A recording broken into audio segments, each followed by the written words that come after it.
Hello, this is what we're going to be making today. This is a main shaft out of a wheel horse snowblower from the 60s and 70s.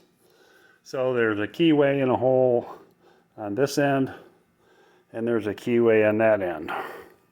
So that's what we're going to whip up a few of today. Okay, so we got the bar chucked up in here.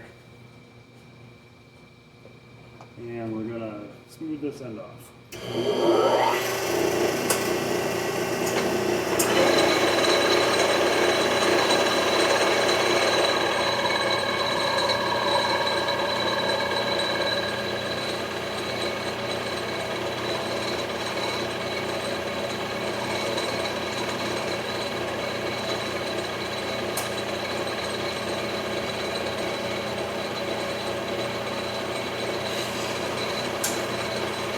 Using a file to take off the sharp edge.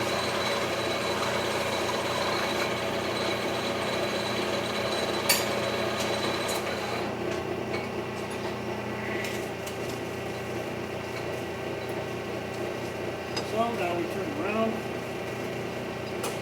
and we'll do the other end.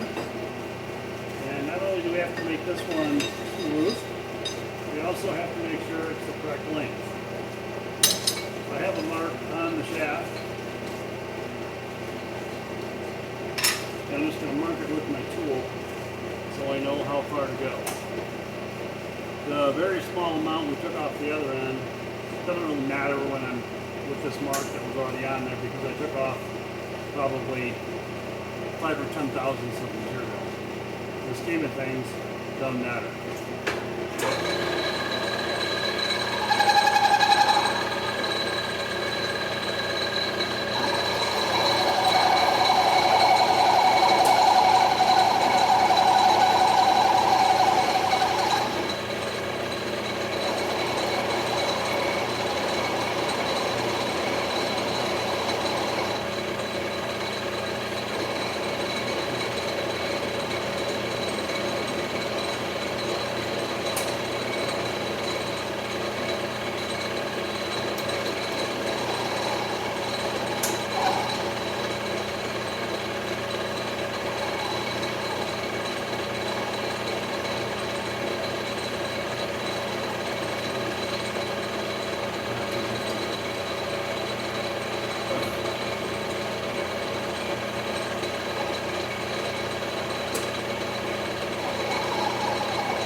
Where we are compared to the mark.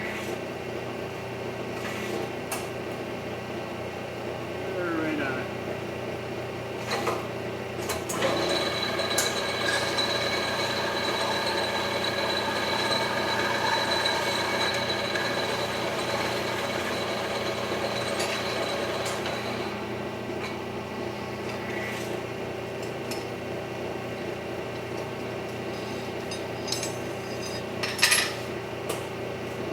Measurement just to double check.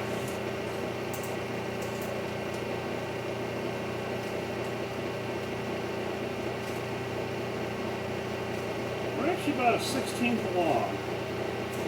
So I'm going to put that back in there and take off a 1/16.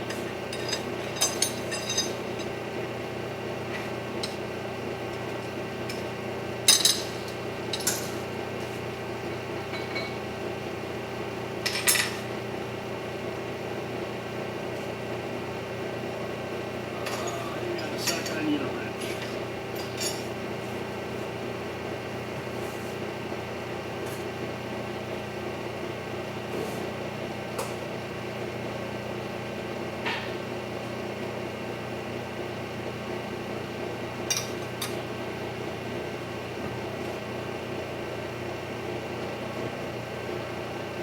That will make the lathe happier.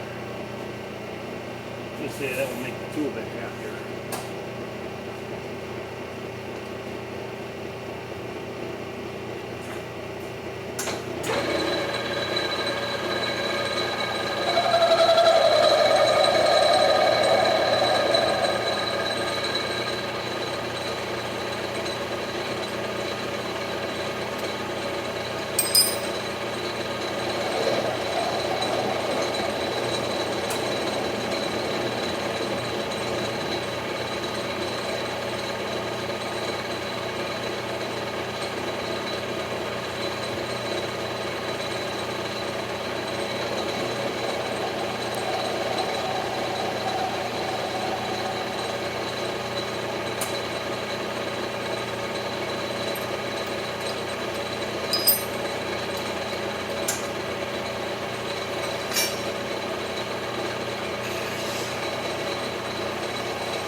good. Double check the length.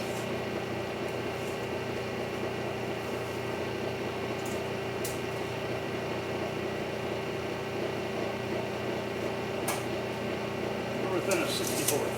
Close enough. Okay, dokie. I'll meet you over at the mill where we're going to do the rest of the work on these shafts. Okay, here we are over at the mill. This is a vertical mill because the tool bit in it is vertical. However, on this mill, you can loosen the whole head and turn it sideways and become a horizontal mill. We also have a digital readout over here. Let me adjust that a little bit so you don't miss it. We got digital readout over here for X and Y of where we are. And the first thing we're going to do is we're going to cut a keyway on this end of the shaft. And looking at the drawing, it says the center of the key, you go in 1.025 inches from the cutter touch, which means you turn on the mill, the cutter is spinning, and you very slowly advance the table until the cutter is just touching the end of your bar, and that's where you know you're at a 0 point. And then because on the drawing, the actual center of the keyway is 0.650 in from the end. That's the center of the keyway.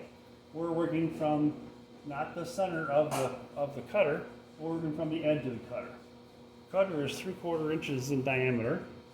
So what you do is if you go in 0.375, which is 3/8, your center of your cutter will be at the edge of the bar, and then you could go in 0.650. But we just do it all at once. We just add the 0.650 and the 0.375 for the half a diameter of the cutter, and then we know that we're in the correct amount. So let me get things going here. So right now I'm just going to advance the table until I just hear the cutter touch. Right there. So now what we do is we zero that. I already know where my cutter is this way because I've been machining shafts, and this is the center of the shaft, I think.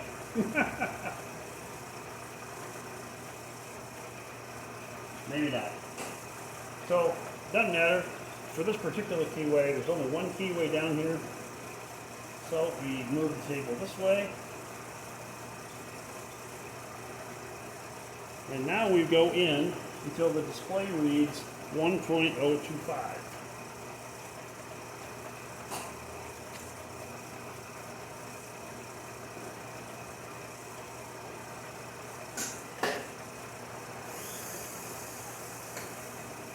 That's faster.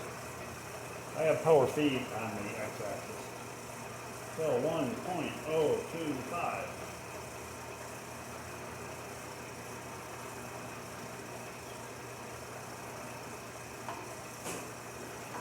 Okay. Got our handy dandy original shaft here. I always double check myself before I make the cut. I line up the ends. I look at where this is, where this keyway on this shaft is compared to the keyway. I wonder if it's over here. I look at where the keyway is on this shaft compared to where the cutter is, and it looks like it's in the right spot. Now the drawing says that this keyway goes 0.220 inches deep, and I see that. I'm going to turn this light out. Much better. So the keyway goes 0.220 inches deep. So I'm just going to slowly move the cutter towards the bar until I hear it touch. When you get close, you go really slow because obviously you want to know where the zero is. There we go. So now we're here to that. We are at 0. So now we go in 0.220.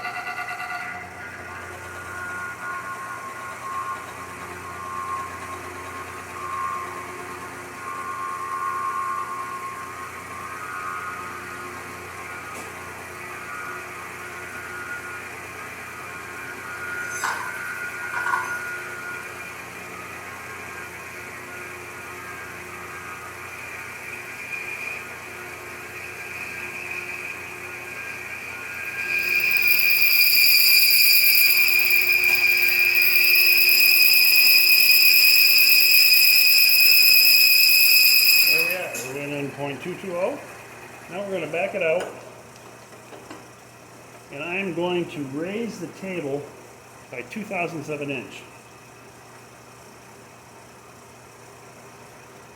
And now we run the cutter in again, and what that does is widens the keyway by 2/1000 of an inch, because that's where the key fits better. So it's just barely taking a touch off of the... So there we go. Got our half moon keyway in there. We take a key. It's a half a moon. It's hard to show you. Anyways, take the half moon key, test fit it. Fits great. Just slightly snug, which is exactly what you want. So we are done with this end of the shaft. So we are going to take the bar out, turn it around, because there's another keyway on the other end of the shaft.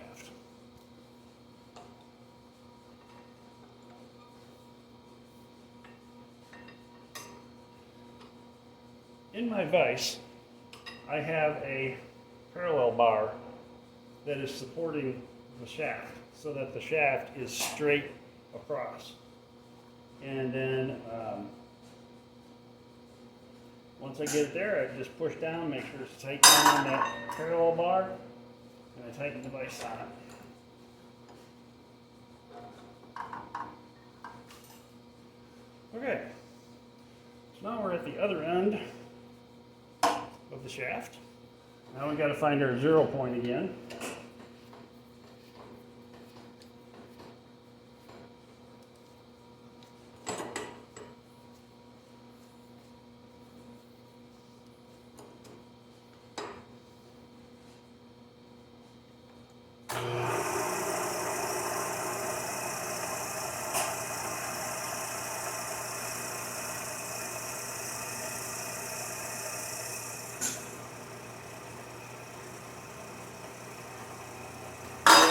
Right there. Okay.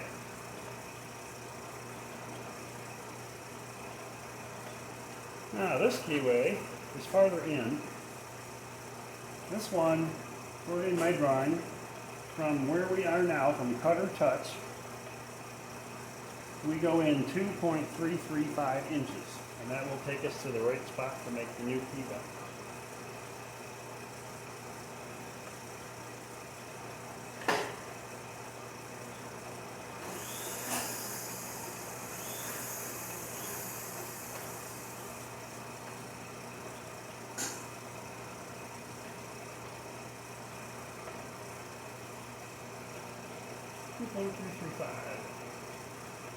Lock the table.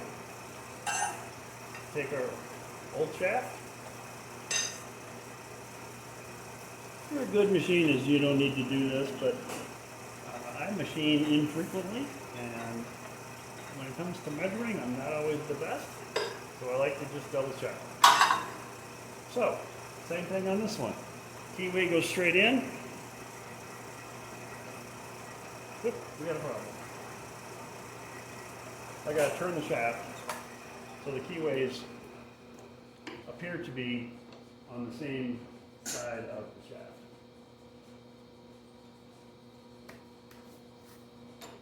That's the way the original one was. However, in real life, it doesn't matter where these keys are on either end of the shaft or that hole, because they're each separate things on the shaft, and one does not depend on the other as to where it is in the rotation of the shaft. But you're selling these to people who are replacing their shaft, and they get a new one and they look at it and they go, hey, these keyways aren't straight. I want my money back. And then you get in a long discussion with them, and they may or may not decide to take the shaft. So it's just easier to more or less, and this is not an exact science, more or less line up where you put the keyways in the hole in the shaft. So we are ready to do the second key.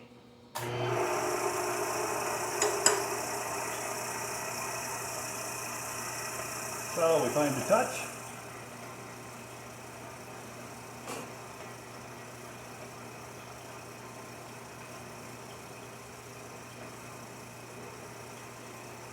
Oh, you know what it's going to be? It's going to be 0 up here.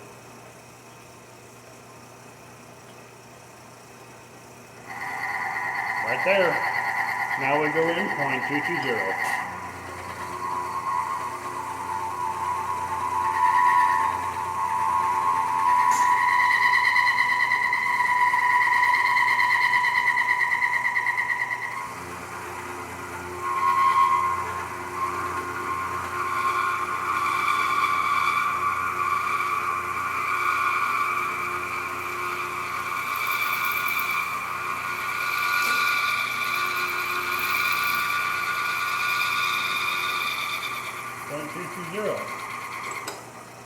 Back it out. Now the last time we went down with the table 2/1000ths. If we go down another 2/1000ths, we'll be 4/1000ths off the absolute center of the shaft, which is not a lot, but I don't want it. So I am going to go the other direction this time with the 2/1000ths.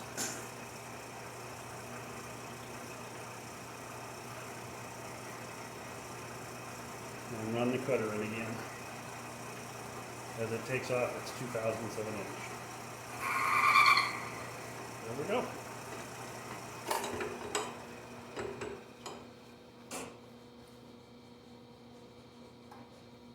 Try the key.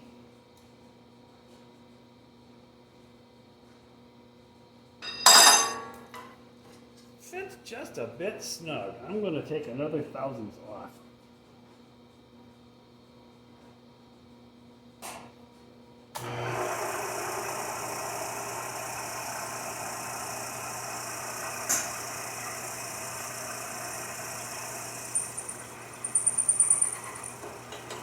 And yes, 1/1000ths can make a difference.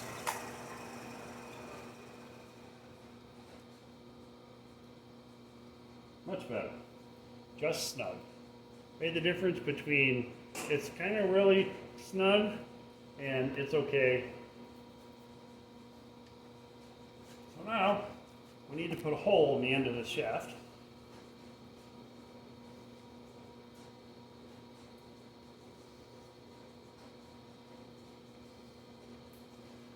So I need to change my tool.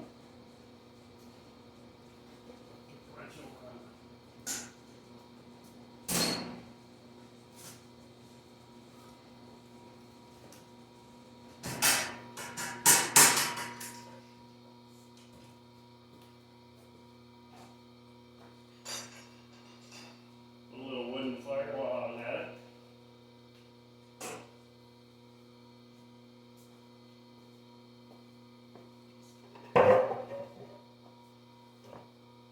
So the tool is held in a collet. That's a collet, that's what it looks like. So it's got a threaded end in there, and it has a keyway right there on the side. You can see it, I hope. So I have a whole bunch of different size collets for holding different things. This one happens to be a 1/4 inch collet because it's holding my 1/4 inch drill for this hole. However, I'm going to change to this mill cutter. This is a 3/16 mill cutter, and I'm going to come down and punch a hole through the shaft, and then I will change tools and go to the drill to finish sizing the hole. So up here on the top, you can't see it, there's a hex bolt, that big long bolt that goes all the way down into here, and I'm going to do that. And so you unscrew this threaded rod, and your collet comes out, and there's a good close-up of the cutter, what the cutter looks like.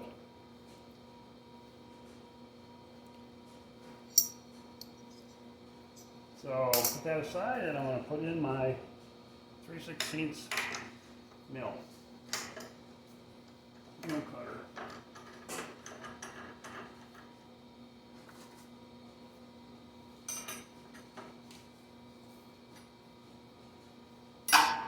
This mill cutter is carbide, so it's very hard, very sharp. You can take fairly good size cuts with it, and it won't care. It cuts very well. So Yep. See, I need to move my chair back now. Bear with me, folks. Okay. What is an adventure? All right, so what we have to do is we're going to move this.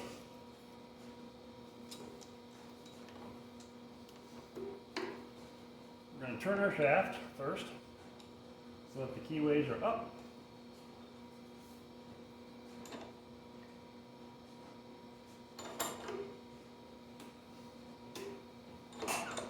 Keyways are both up.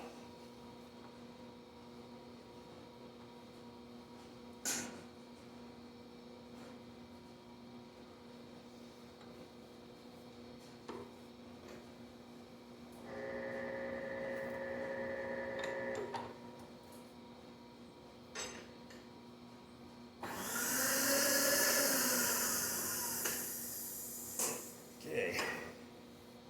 We're going to raise the table.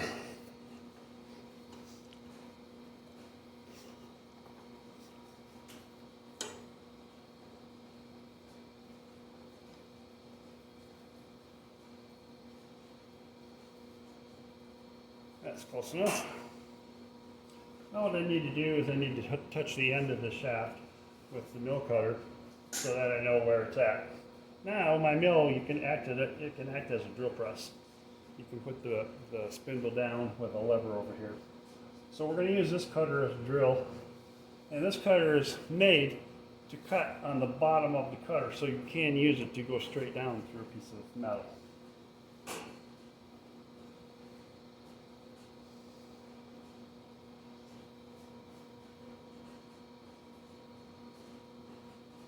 Oh, okay.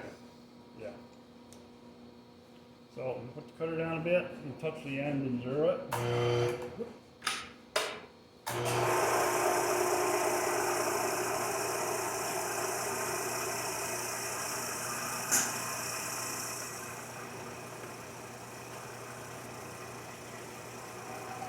There we go.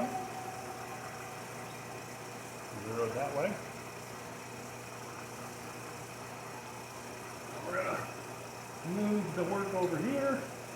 I'm going to touch the side so that I know where the side is, and then I can go in the appropriate distance to go to the exact center of the rod.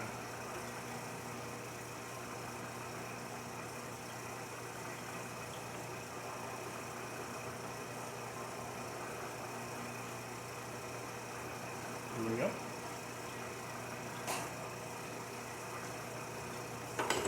Now, the bar is 3/4 of an inch thick, or diameter. We want to go in half that distance, so that's 0.375 inches. The cutter is 3/16. That is 0.187 inches in diameter. So we want to go in half the width of the shaft and half the width of the cutter. So we take the 0.187, we add 0.375 for half the shaft. That means we have to move it 0.562. And if I look on my sheet here, we have to be in from the end 0.285 with the mill. Go to the center first.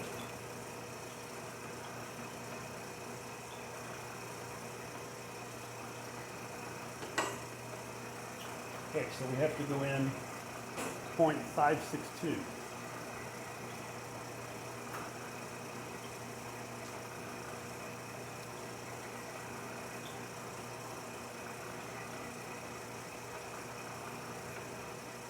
Now we are at the center of the shaft. I'm just going to double check that.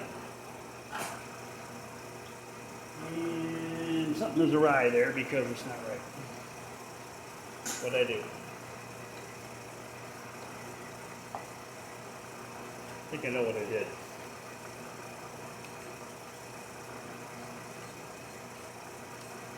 Yep. I didn't go half the cutter diameter, I went the full cutter diameter. That's 0.094. So we take 0.094, we add 0.375. we get 0.468. So if we go in 0.468, we should be at the center of the shaft. That's why I always double check myself. Yep, we're right in the center. Now, for where the hole is, so back here, where we were zeroed at the end of the shaft, the hole is 0.285 inches in.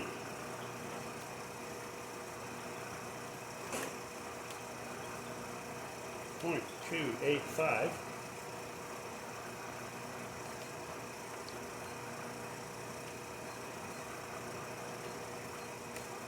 So we take the 94 thousandths and we add it to the 0.285. That means we go in 0.379.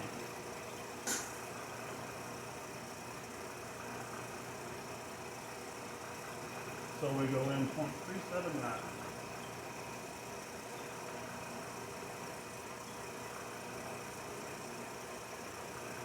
Lock it. Now we take our good old sample shaft and we put it up here. And we're right on the money, folks.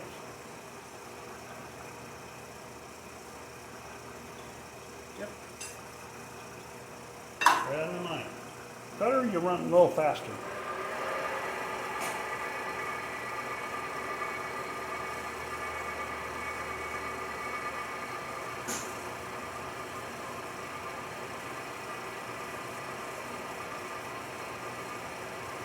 They don't feed very fast. It's a very small cutter. It's got very small cutting surfaces on the bottom of it. So you just take it slow and let the cutter do the work.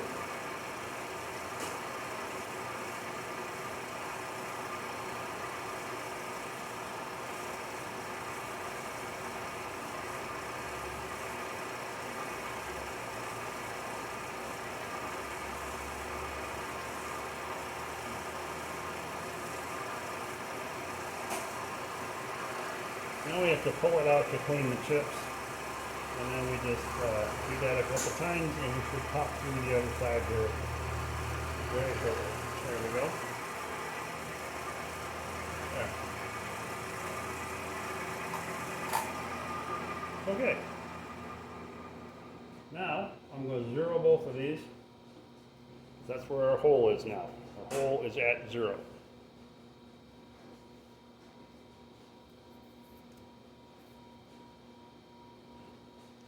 Okay, so what I need to do is I need to move it out of the way so that I can change to the drill bit.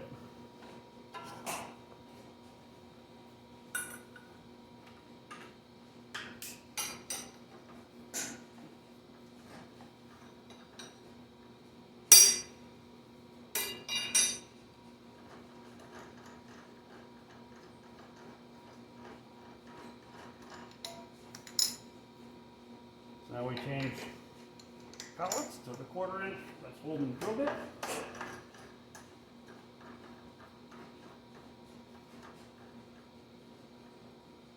I don't want to have to go up and down a bunch with the table because it's hard. The table's heavy, it's manual. So I put the drill bit quite far into the collet. Normally you would only put the smooth portion of the drill bit into the collet, but it's a long collet. There is smooth portion of it in there, so it's going to be just fine.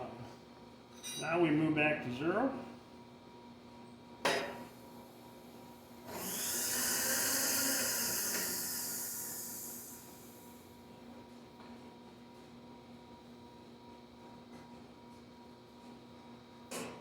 There.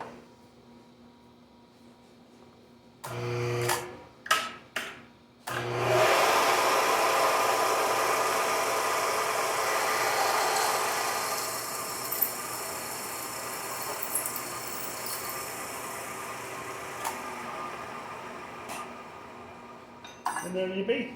We have a shaft.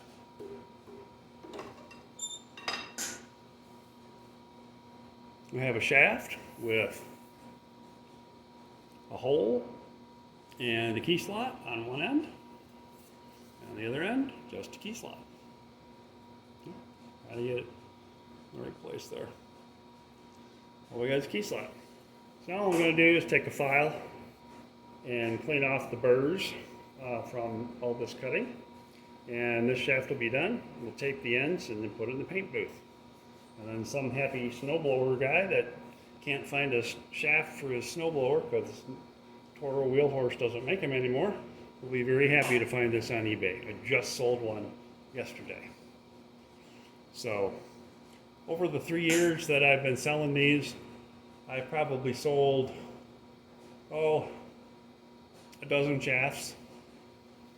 Usually it's in the fall when people are getting their snowblowers out and they're finding things that are going bad, bearings are loose, the shaft has got wear on it, so they think, well, maybe I better do something about it.